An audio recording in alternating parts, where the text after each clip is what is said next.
Welcome back to Combat Sports Weekly. I am your host, Jorge Hernandez, riding solo on today's show. As you can see, Jody Esquivel is in here. She's out beating up bad guys and getting ready for her fight in the 2 weeks at the Buffalo Thunder Resort and Casino. Either way, we'll still take a look at the top national news and local news affecting the Southwest region here of the United States. In major news, of course, the biggest fight to take place in boxing this year so far, as far as value of entertainment. Lucas Matthysse and Ruslan Provodnikov engaged in a 12-round battle that lived up to the hype. So a fight that was definitely worth checking out. And of course, we'll take a look at highlights.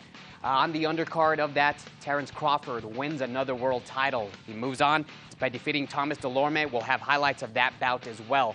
So definitely living up to his Fighter of the Year credentials that he earned last year.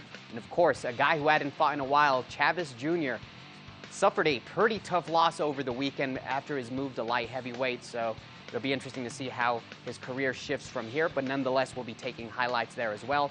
Another guy that made a big move in his career over the weekend, Luke Rockhold, as you can see there, defeating Machida. It was rather easily this weekend on UFC on Fox. Locally, of course, big news. Tim Means has a huge fight. You'll get to hear who his opponent, when he's fighting, what card he's on, all that information. But Tim Means looks to move into the UFC rankings and a victory in his next bout. We will have the opponent information. A family from down south in El Paso, Texas, Jennifer Hahn and A.B. Hahn, both were in action in separate fights. Jenny, of course, in El Paso, A.B. Hahn in Carson, California. We'll have news on their fights. If you haven't heard the news, we'll let you know if both of them were victorious in their bouts.